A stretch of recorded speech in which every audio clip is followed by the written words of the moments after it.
আয়েশা রাজিয়াল্লাহু আনহা থেকে বর্ণিত, তিনি রাসূল সাল্লাল্লাহু আলাইহি ওয়াসাল্লাম থেকে বর্ণনা করেন, তিনি বলেছেন যে মিসওয়াক মুখের পবিত্রতা অর্জনের উপকরণ ও আল্লাহর সন্তোষ লাভের উপায়।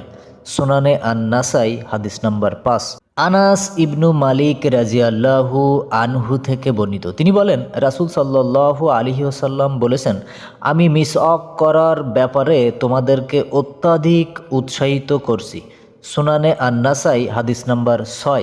আবু হুরায়রা রাজিয়াল্লাহু আনহু থেকে বর্ণিত, রাসূল সাল্লাল্লাহু আলাইহি ওয়াসাল্লাম বলেছেন, আমার উম্মতের জন্য যদি কষ্টকর মনে না করতাম তবে তাদেরকে প্রত্যেক সালাতের সময় মিসওয়াক করার নির্দেশ দিতাম।